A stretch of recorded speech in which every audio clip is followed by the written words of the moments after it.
Welcome, everyone. You are on To Your Greatness with Dawn Mathis, and I am Dawn Mathis. And, this To Your Greatness slogan, you're thinking, well, what's so great about menopause?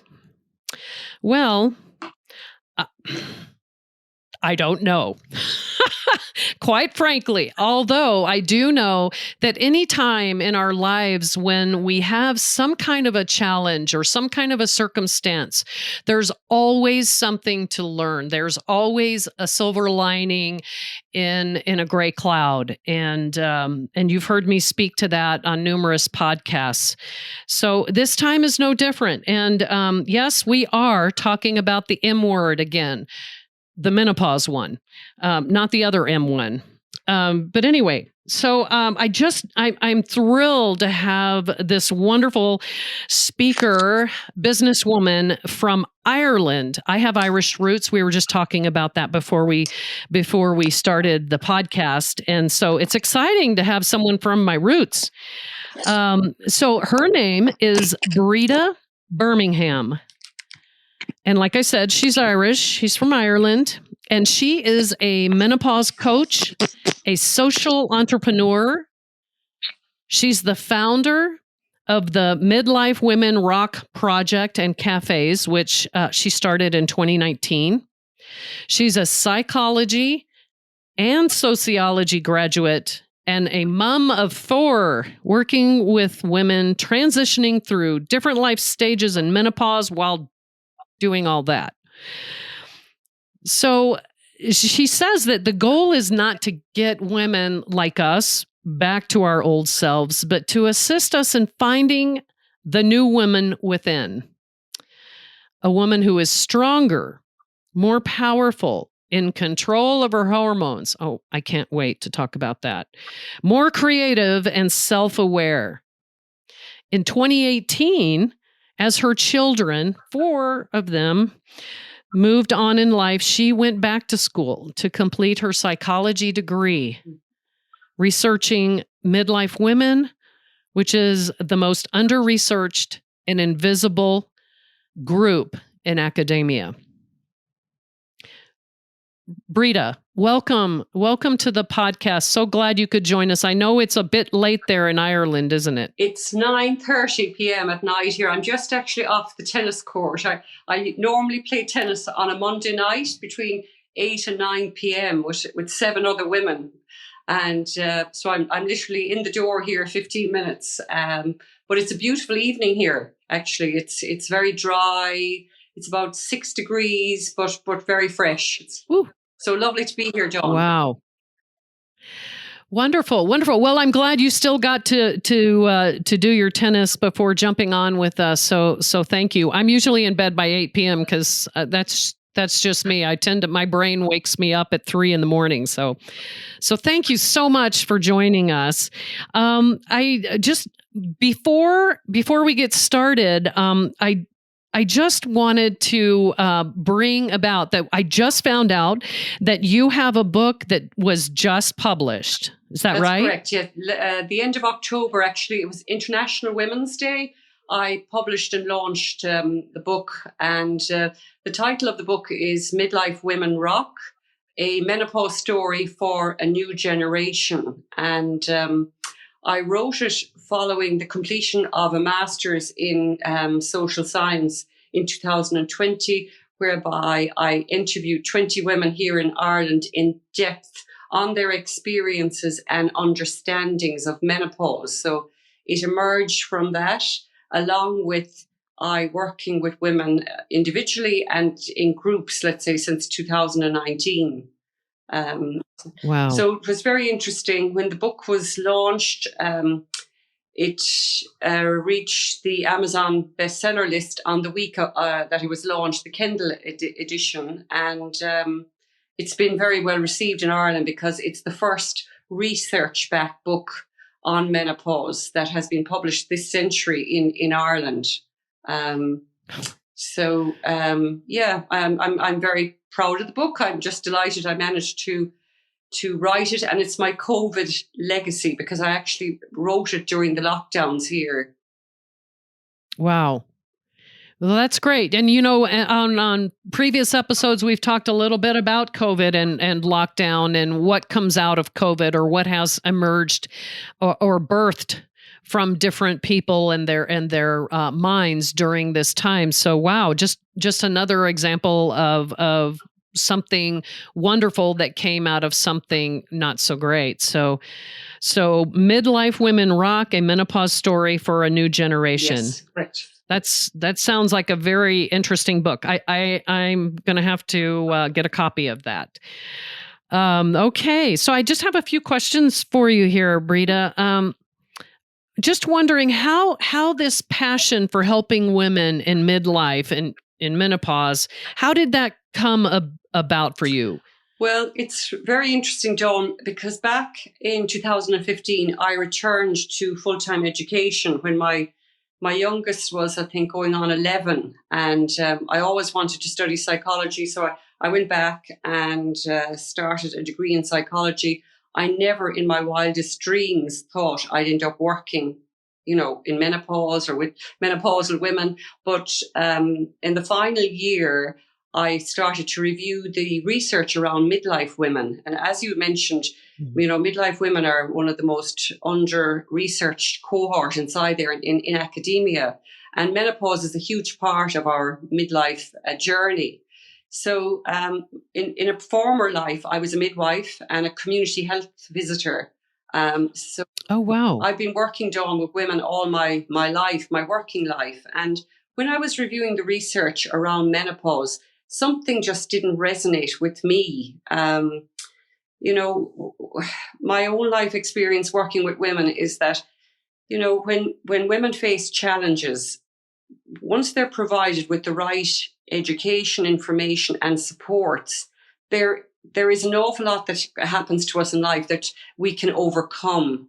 And what I couldn't understand is, why was menopause so different? Why was the narrative and the rhetoric around menopause overwhelmingly negative? And I was going through research papers from all over the world, Australia, the US, and the UK.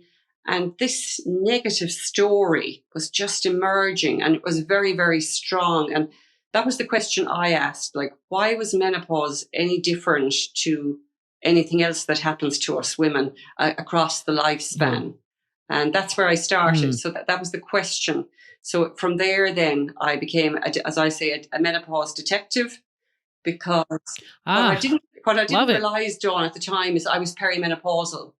And I didn't even realize that I actually was, because I had no education. I had no information. My friends didn't talk about it. I thought it was something that occurred when, my period stopped. So I was still getting fairly regular monthly periods. So it just didn't cross my mind that I was perimenopausal. But when I was delving into the literature, then I had this aha moment one day, because I was putting on a lot of weight and I had a lot of fluid retention, body odor, tired, and I was putting it down to stress. But in actual fact, they were perimenopausal symptoms. Wow. Yeah. It's funny because I remember being careful with my health and going yearly to the doctor, and I had female physicians, but it was never brought up. I brought it up, and I just said, I noticed that I have, I never had a belly, and now I have a belly. And my first, I think I said it on a previous podcast, my first female doctor told me to get a life. And all I was trying to do is, like, I'm an athlete, and I pride myself on looking fit and trim. And I just noticed that I was just getting, the fatty deposits, the love handles or whatever they call them. And then a little bit around the thighs and, the belly. And it bothered me. And yeah. And then of course I'm sure there were other things, but it just didn't feel, it felt like it was a closed door. Like it was something that was, taboo to really talk about that many physicians, even women, were not really all that comfortable talking about it. Why do you suppose that is? And it sounds like you had the same experience when you did the research, that it was Yes, all kind silence. of, or most of it was negative, had a negative Yes, and slant to that it. negativity contributes to the silence and this shame. In my own research, then I discovered there was massive silence, stigma, and shame associated in becoming a menopausal woman. And again, I became extremely curious about this. Why were women so reluctant to talk about something that every woman, globally is actually going to transition through? And what I discovered was that fear, shame, and denial, they were the three recurring narratives in my own research that came up again and again. And women seem to fall into one of those three categories, or all three, when it came to menopause. And I mean, past generations, this is what I talk about when I am speaking. Past generations of women did not have voices. We actually have voices, and we are the generation that can actually change this story that has been intergenerationally handed down to us.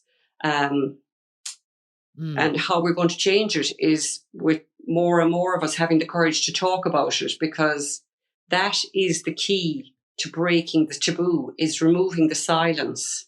And Dawn, what's happened in the UK and Ireland now in the last 2 years in particular is we're unearthing decades and decades of silence that has followed menopause for over a century. And that's bringing more and more women like myself and many other coaches, GPs, menopause experts in the fields of nutrition, personal training, pelvic floor, mental health. They're all coming into the domain, a domain that was previously occupied by male doctors and professors who were writing for other doctors and professors, not really for women. And that's a big change that's happening in the UK and Ireland.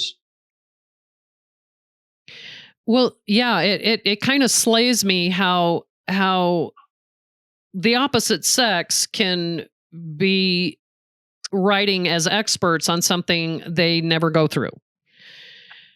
I don't know. It just, yeah, and the only way maybe they go through it is their wife is experiencing it, or or their patients. But there's something to be said about having had the experience. I think, I don't know, maybe not always, but at least the sensitivity component, which seems sometimes to be missing in at least in our healthcare system, is that little bit of sensitivity, and just trying to put yourself in your patient's shoes for just a few moments and seeing what that must be like. And Dawn, I mean, fundamentally, again, when I was researching, you see, without knowledge and without education, we have no power as women. This is what I discovered myself. And once I became educated, once I started learning about what perimenopause was, the symptoms, how it's diagnosed, the different management pathways, I felt, I was empowered and I could take control of what was actually happening to me. And with the hundreds of women that I've worked with, this is the change. This is the shift. It's the knowledge deficit, and the fact that we have had no preparation, no education, and no widely accessible, support and information. That's causing the negative story and that crisis, loss, degeneration, invisibility narrative. Whereas the truth is, we're not invisible. We're invaluable at this stage in our lives. It's not invisibility we should be talking about, but how valuable we are, in society. And we look at the world through a different lens to men. I'm not saying it's better, but it's just our lens, the way we look on life is different. Would you agree? I agree. I think knowledge with action is power. And we don't know what we don't know unless we reach out and learn through resources or people such as yourself that are advocates for what Yes. women go through, for the menopause cycle, the perimenopausal, postmenopausal. I think, and I do think it's changing. I think women are realizing, hey, I'm not the only one going through this here. Why is it so difficult to find information, or why is it so difficult for me to have this discussion with my physician? Yeah, Yeah. I totally agree. So, Breeda, can Yes, you I hear me can. Yes. okay? Dawn, what Okay, I found great. here is when groups of women get together, it's extremely powerful because they realize that we're all on the same stage, and we can actually help each other hugely by sharing how we're actually managing or how we're coping. 20% of women apparently have no issues when they're going through the menopausal transition.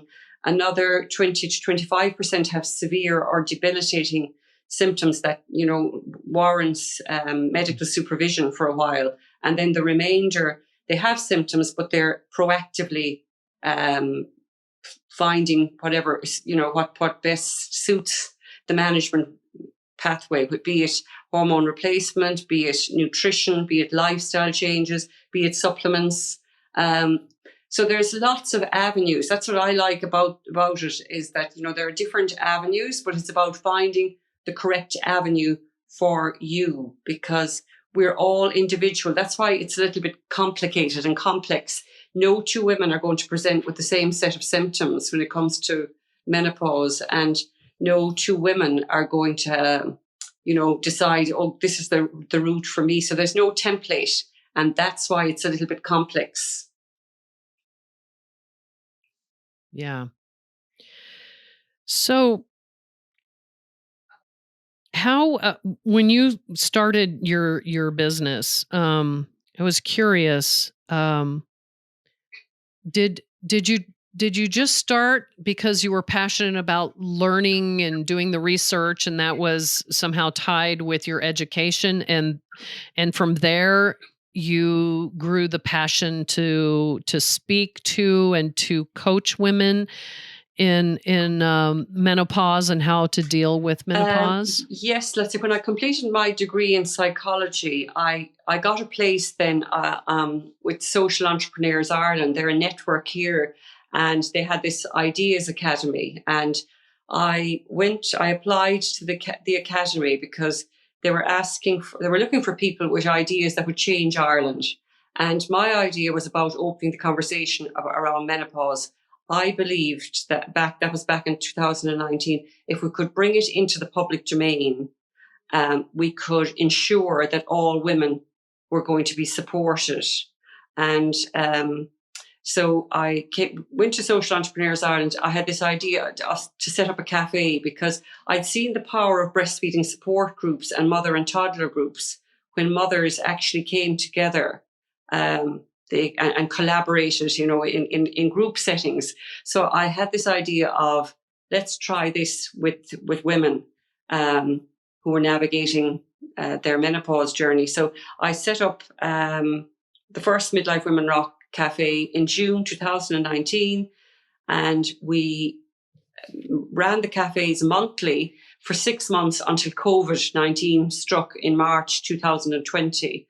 And the feedback from women was absolutely phenomenal. The fact that they could come into a safe space and they were able to access information and also, talk with other women who were, transitioning through perimenopause, early menopause, or menopause. And many, I would say 90% of the women had never spoken to anybody about perimenopause or menopause prior to I meeting them.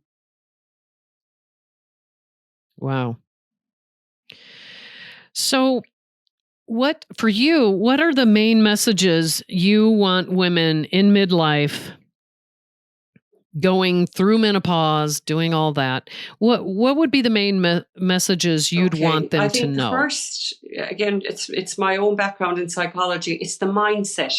I mean, Mm, there's the research done in 2020 in the UK. It was Professor Myra Hunter. She's a psychologist, and she's done a lot of work around CBT and using CBT to manage menopausal and perimenopausal symptoms.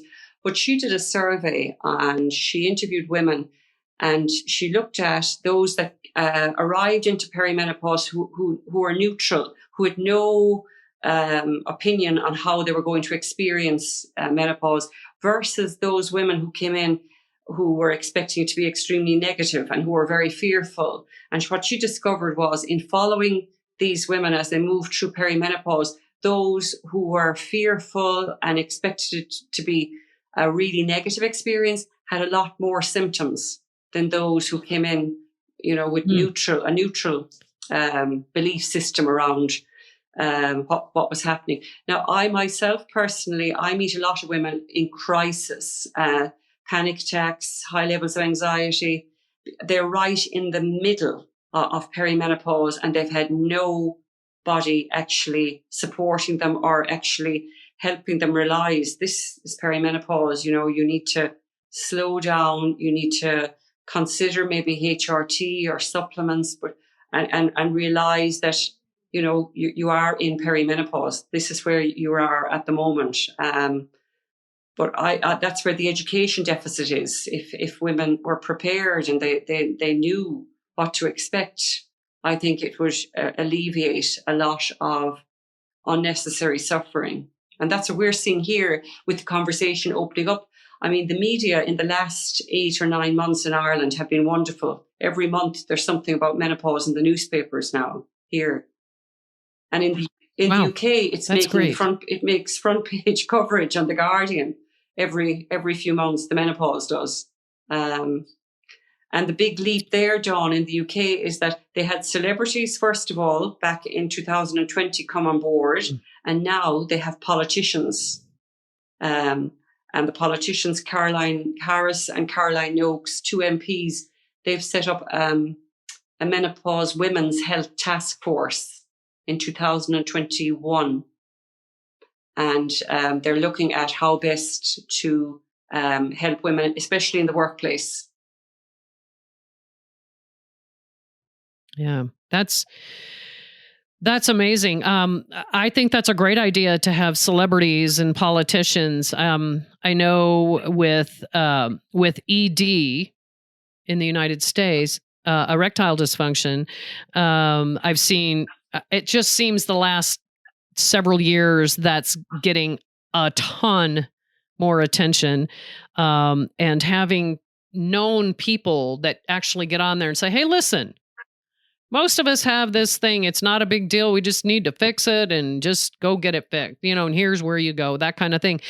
And it seems to help to normalize it for people suffering. And I like that idea that you talked about in Ireland and in the UK, where the celebs and politicians are becoming a part of that. I think that's brilliant, actually, because quite frankly, we put those people up on pedestals sometimes, and to know that they have some of the same symptoms, maybe worse than we do, I think is helpful. Would you Yes, agree? again, it's contributing to the normalization of the subject. And I mean, Yes. where we're aiming to, in Ireland, that's in the UK, we're to normalize it to such a degree that it becomes like the way women talk about pregnancy and childbirth. That's the vision, and that's where we Mm, need to go to bring it out of the yeah. shadows.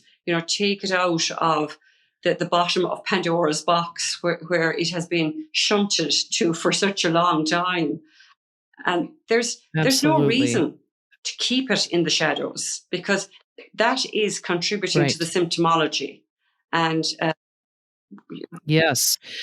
I totally agree. Mindset is a huge component of anything. So I agree with you on that, and the education. And when we educate ourselves, we're more aware. And when you're aware, Yes. you can make changes.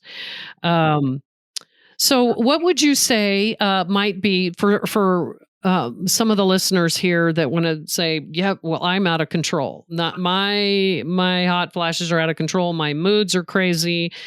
What would you tell someone that might be a little bit in crisis, like a lot of the women that you work with?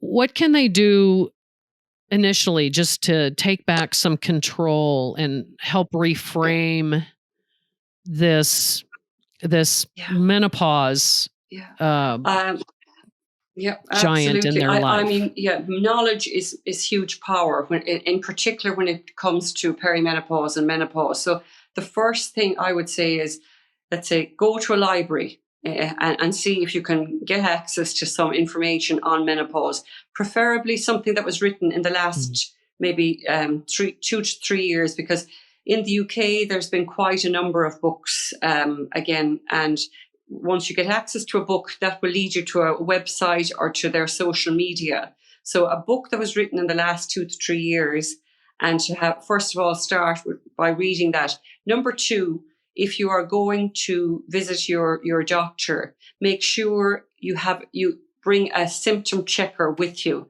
Most websites or women or menopause coaches on their website, I have one. You can when you log on to my website, midlifewomenrockproject.com, you can pop in your email and you will get a menopause symptom list.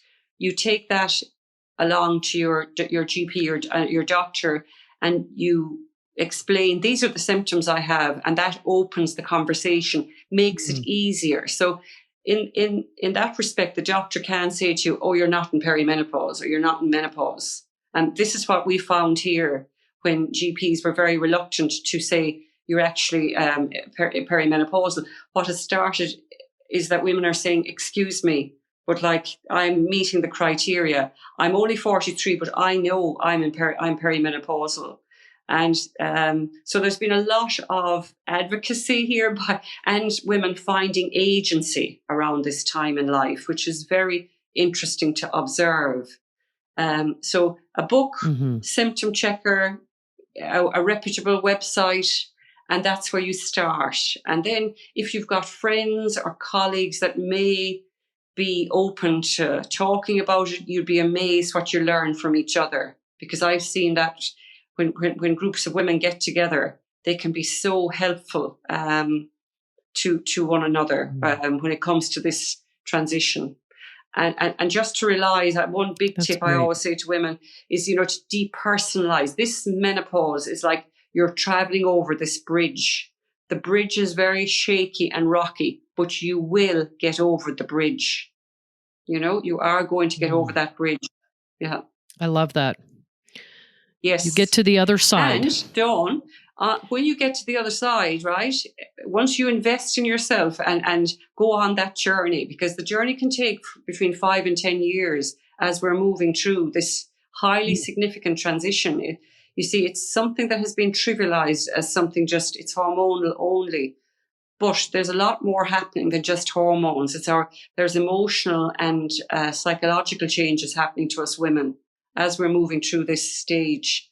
And it's possible to come out the other side of menopause stronger, more powerful, more self-assured, with an access to a deep creative power, and a lot more courage than you had when you went in to perimenopause. And that's in the research. Mm. That story is in the research. Wow. This is great information. So Breeda, your website is midlifewomenrockproject.com, Correct? Yeah. right? Okay. And our audience can go and find the symptom checklist on your website. And is your book listed on your website as well? Yes, yeah, you can actually get the book on my website. I've actually just got another shipment of Okay. books in during the week, so You can actually buy the book from my website, or you can buy it from Barnes & Noble, Wonderful. Walmart, or Amazon. Wonderful. And that book is Midlife Women Rock. Yes, we do. A menopause story for a new generation. Midlife Women Rock, a menopause story for a new generation. Breeda, I want to thank you so much for getting off the tennis court a bit early to chat with us, and thank you so much for the gift of your time and your knowledge and all of your insights. And I don't know. I would say that probably the people listening, and myself included, we can be encouraged and empowered more by what we just heard from you. So I want to thank you for the gift of your time. You're very welcome, Dawn. And Dawn, in my book as well, something that I meant to mention was I talk about the 4 dimensions when we're traveling over that bridge. So there's the physical, there's the emotional, there's the psychological, and there's also a spiritual dimension as we're moving through this highly significant time in a woman's life. And I cover that as well in the book. Say those one more time for the audience and for myself, please. The 4 dimensions. Got the physical dimension. You've got you've got your physical changes in your body. Then you've got emotional changes that are occurring. Wonderful. Well, Breeda, again, thank you so much, and I'm sure we'll be talking soon. And thank you so much. Oh, for gosh sakes. Oh my gosh. I got to kiss the Blarney Stone. I don't know where mine is, but anyway. Yes, for sure. Thursday is St. Patty's Day. So I know it's a pretty big deal here, and I know it's a big deal there. So yes, happy St. Patty's Day. Thank you again. Lovely talking to you too. Well, everyone, I hope you listen to this over and over again. I hope you get the book. I'm going to get the book. And I hope you reach out and get the checklist from Breeda's website, midlifewomenrockproject.com. All right, everyone. I think we've covered this fairly well in the short time we've had together. This is To Your Greatness with Dawn Mathis. I am Dawn Mathis. Stay safe, be well, and I'll see you next time. Take care.